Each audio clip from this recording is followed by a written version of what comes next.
Oi, gente. Bom, vamos lá. Ai, meu Deus. Eu li... Ai, cadê minha cola? 1, 2, 3, 4, 5. 5 livros em dezembro. E eu acabei Macbeth no dia 1º de janeiro. Então, eu vou acabar considerando ele como janeiro mesmo. Poderia ter colocado ele logo agora, pra eu fazer logo a resenha de uma vez também, mas ia ficar muito livro.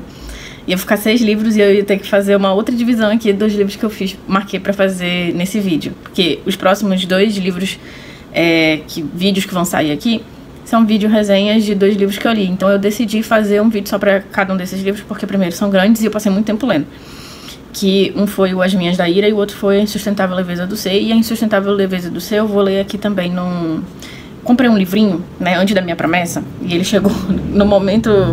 Semana passada, eu acho. Semana passada ainda, era a primeira semana de 2025. Chegou dia 3, eu acho.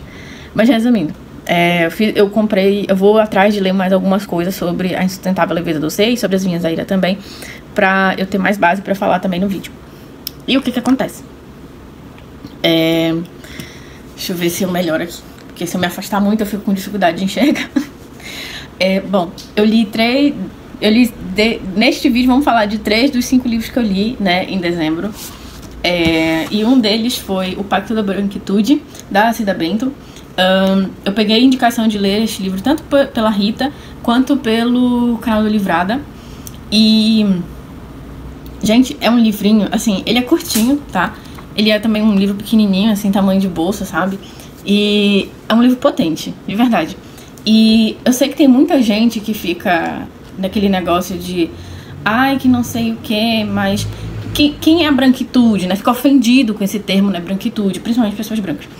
Fica ofendido com o termo branquitude.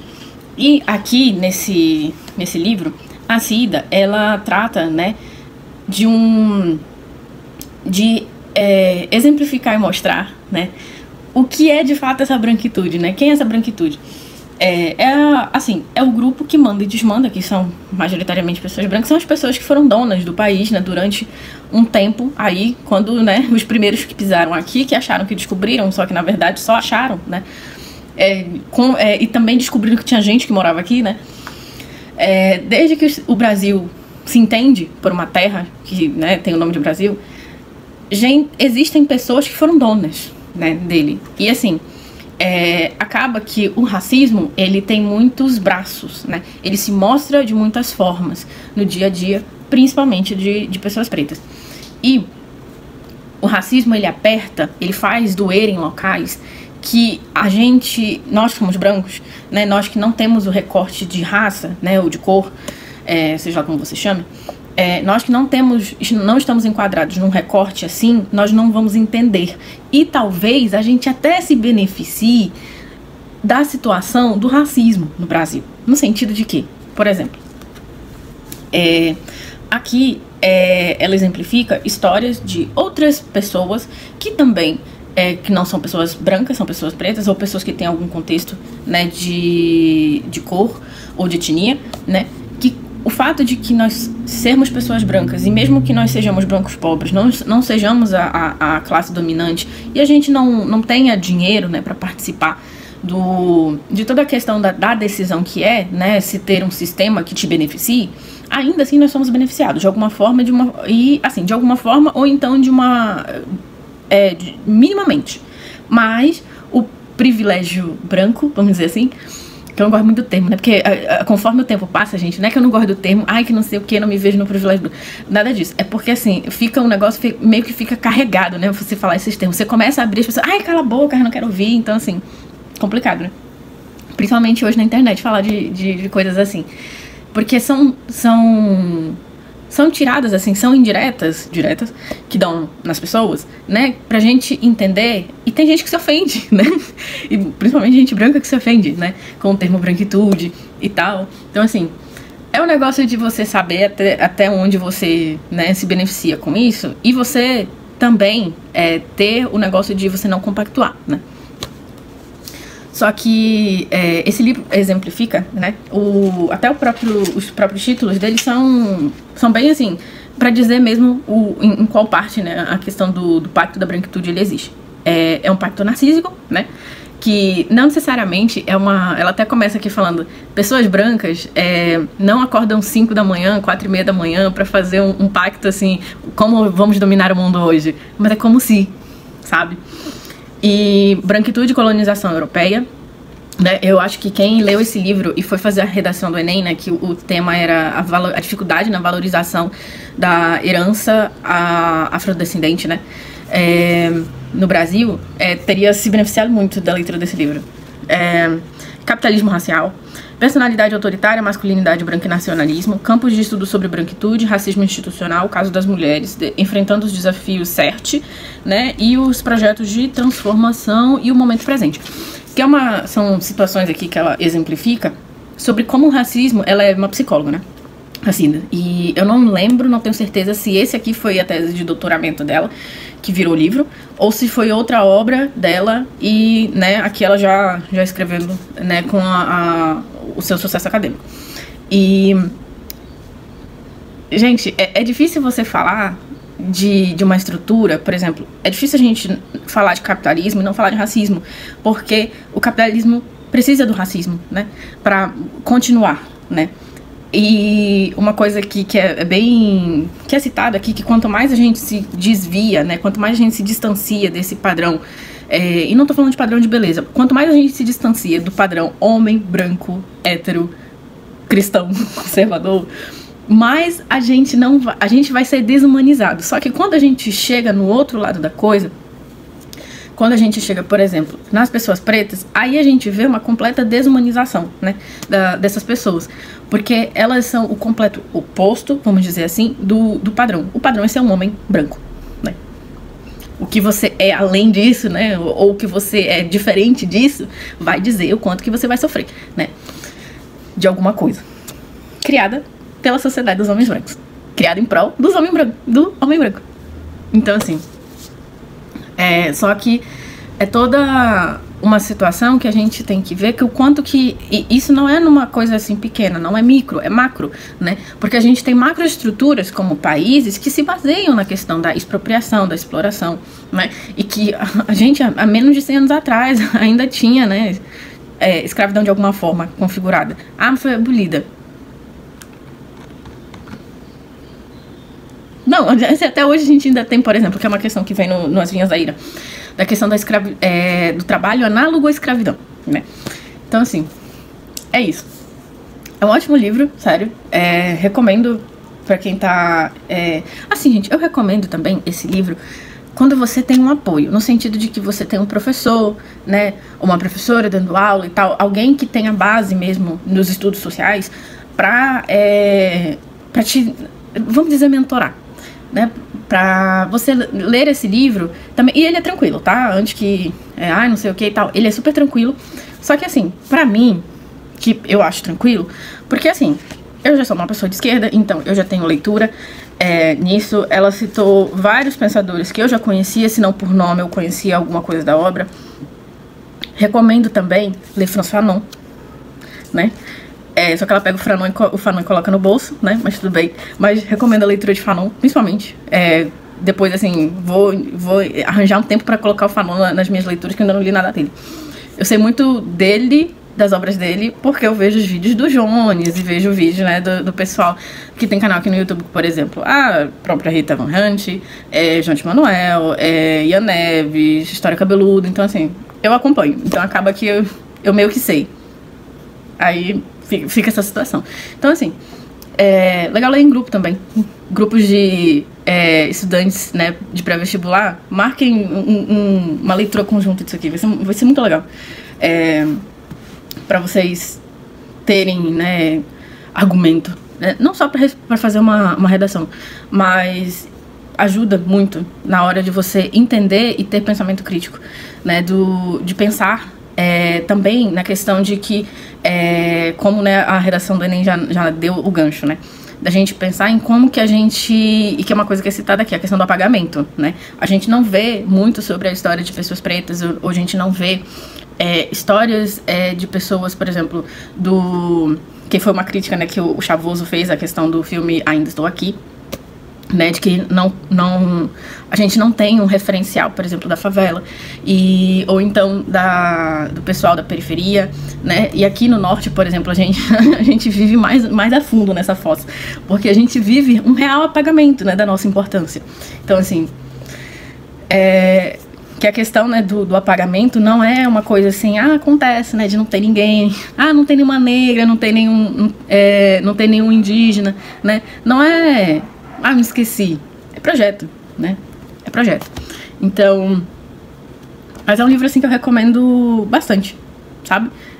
Não é tão difícil, mas se você... Gente, uma coisa muito legal desse livro é que... Mas uma coisa que eu critico um pouco é que tem muita referência.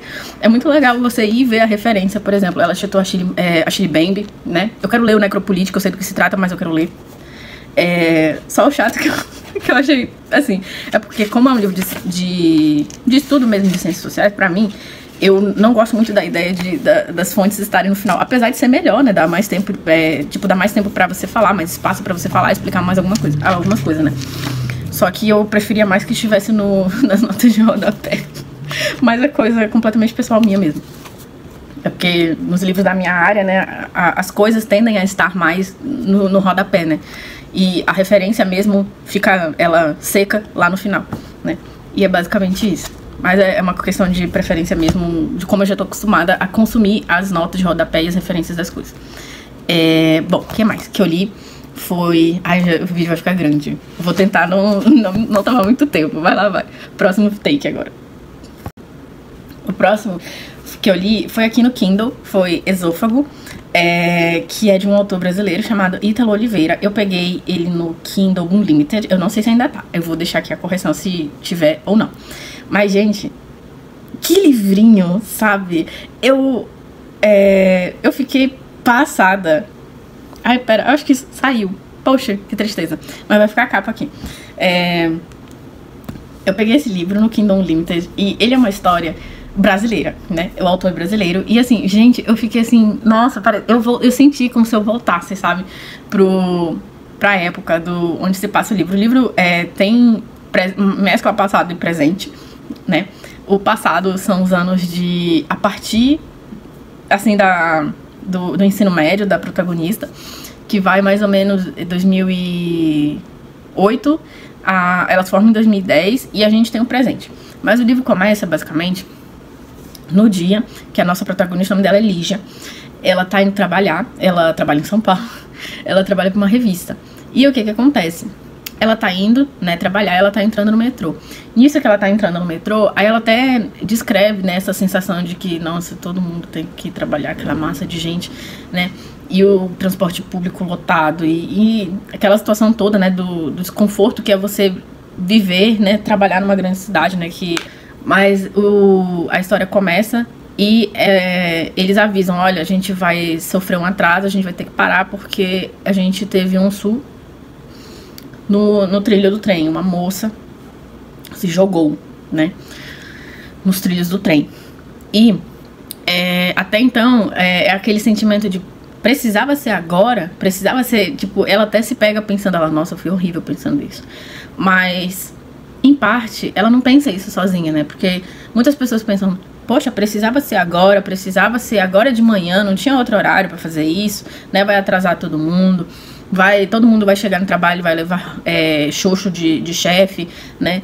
E assim, é a verdade, porque foi o que aconteceu com ela. Ela chegou, ela avisou, olha, eu me atrasei porque teve um suicídio, né, no trilho e tal. Aí, assim, ela não foi tão chamada a atenção porque não era uma situação onde ela tinha poder, né? Mas, assim, você que trabalha e tem hora pra chegar lá no trabalho, você sabe como é que é, né? Então, assim, ela começa o dia assim, até então, ela não sabe quem é a pessoa e tal, só que ela rouba o sapato. O sapato da pessoa cai perto dela, se eu não me engano, e ela parece que rouba o sapato da vítima. Só que até então ela não sabe, né, quem é a vítima. Mas ela percebe, ela dá um vislumbre assim, ela, nossa, o que essa menina, né, fez, assim. Nossa, essa menina bonita, né, é uma menina loira e tal. Depois vão chegando, né, depois que vão identificar quem é a pessoa, identificam que é, na verdade, uma menina que estudou com ela na escola e que era a menina que praticava bullying com ela. E Esqueci o nome da menina. De tão chata que era. E eu até comentei num dos vlogs que eu acho que eu tava no vlog da minha insônia, né? Que agora eu não estou mais, graças a Deus. Que, assim, tem uma frase do Felca, um áudio do Felca, que anda bem assim: o bullying pode ser evitado. Ô, gente, mas é porque, assim, às vezes a nossa protagonista, ela fazia umas coisas que eu ficava assim, mana, mas tu também, né? Tu não se preserva. Tu pede, assim, por umas humilhações. Porque tem hora, assim, que eu li umas coisas que ela fez, eu fiquei, meu Deus. Eu senti o cringe que é ser adolescente. Nesses anos, assim. Né? Sendo que eu me formei em 2013, né? 3 anos depois dela. Então, assim, gente, sério, eu tive muito cringe lendo esse livro, porque ao mesmo tempo que eu senti o cringe, mas assim, né? Comigo foi meio que... né? Eu conseguia pensar isso. Então, assim, eu gostei muito desse livro porque ele é muito a realidade brasileira. Mas tá, vamos avançando um pouco no enredo. Nisso, a gente tem vislumbre do presente e do passado, né? Isso aqui que aconteceu no presente. Só que ela tá num momento da vida em que ela tá muito mal, assim. Que ela tá vivendo, tá sobrevivendo, né? Tá vivendo, mas assim, ela não tá ativamente participando da própria vida. Ela tá literalmente vivendo, deixa a vida me levar, né? Só que ela tá doente, ela tá com umas crises de refluxo super intensas, que tá incomodando, né? Ela acabou de sair de um casamento e que o término não foi lá dos melhores, que na verdade dá-se a entender, né? Que depois a gente vai acabar sabendo de que esse marido traiu ela, ainda engravidou a amante, né? E largou ela por conta disso. Então, assim, tem várias... também um desenvolvimento, né? Da própria pessoa dela, da Lígia, né? E que, assim, é difícil a gente sentir raiva dela, porque ao mesmo tempo que eu sentia assim, meu Deus, que vergonha. Eu parava de ler porque eu sentia um pouco de vergonha. Eu ficava, mas assim... é isso aí mesmo, sabe? Aí quando começou a falar do Orkut, né? De que foi quando ela aprendeu a usar o computador e tal, que foi logo aquela era, né? Do começo, assim. Eu fiquei assim, nossa, isso aqui... nossa, me levou pra um tempo que eu não sabia que tava na minha cabeça. Então, assim, é bem legal de acompanhar. Só que é tudo muito triste, assim, porque ela claramente... um pouco essa questão de esôfago e também... a questão dela, né, é o fato de que ela sofreu muito na escola. Ela foi vítima de bullying, né, e ela era humilhada constantemente por esses colegas, só que ela nunca falava nada. Então é aquele negócio de que o que você cala, né, o corpo devolve em algum momento da sua vida, né, o corpo guarda marcas, né, que é um livro que eu até vou ler em algum momento da minha vida. Mas que ela não processava isso, ela não fazia terapia, sabe, ela não falava pra ninguém também. Mas ela tinha só ajuda, assim, ela só podia contar com a mãe, né? E essa menina que fazia bullying com ela até humilhava ela pela mãe ter sido... porque o pai traiu a mãe, né? O pai vivia... e ela vivia falando, assim, coisas do tipo, porque teu pai largou tua mãe, porque tua mãe é uma idiota, é uma isso, uma aquilo. Tem horas, assim, que eu até pensei assim, rapaz... Aí, o que dá a entender é que essa moça, né, que foi a que praticava, né, com ela porque, né, e até é um questionamento que ela faz, nossa, ela fez a vida dos outros no inferno, né, até tem uma cena que ela fala, nossa, aquela vaca, eu espero que aquela vaca esteja no inferno. Eu fiquei assim, olha, eu não vou te julgar, né? Nós ouvimos, não julgamos, né, porque em nenhum momento aquela moça pediu desculpas, né, ou tentou de alguma forma, né, reparar a situação, nem nada disso. E até as pessoas que quando a moça morre, né, aí todo mundo, vamos fazer um encontro dos 10 anos do terceirão. Aí eu tive um treco, porque ela tá vendo essa notificação no Uber, né, quando ela tá voltando pra casa, quando ela vê, ela tem um treco, aí eu senti, né, porque já tem também 10 anos que eu me formei. Aí eu fiz 10 anos de formada basicamente agora 2024, porque eu me formei no final de 2013, né? Aí eu... meu Deus, essa é a sensação do desespero, né? Mas assim, né? Resumindo, é isso, gente. Então, assim, é um livro muito brasileiro, que, assim, fala muito sobre... dialoga muito com essas questões de que foi a gente que é brasileiro. E, no caso dela, né? Moradora de São Paulo. Mas, assim, como é que foi pra gente vivenciar tudo isso, sabe? Como é que você se percebe adolescente na era da internet, né? Como é que a gente estava aprendendo por exemplo, usar rede social, MSN, essas coisas, tipo Orkut, MSN, essas coisas tudo, né? Facebook, né, que já foi um pouco mais tarde, mas veio na mesma época, assim. Então, é um livro, assim, que eu fiquei... Nossa, eu voltei, sei lá, não sei quantos atrás. Uns 15 anos atrás, assim. Ninguém diz a idade que eu tenho, né? Então eu posso falar, assim, quantidades absurdas de tempo que o pessoal vai ficar assim, quê? Mas resumindo. É isso, gente, sério. É um livro muito assim, Brazilian core, sabe? Gostei muito. Então, assim, Ítalo, não sei quem você é. Eu vi mais ou menos sua foto, assim, na imagenzinha que fica lá do autor da Amazon. Então, assim, adorei. Adorei. Revivi um cringe, né, do passado, mas tudo bem.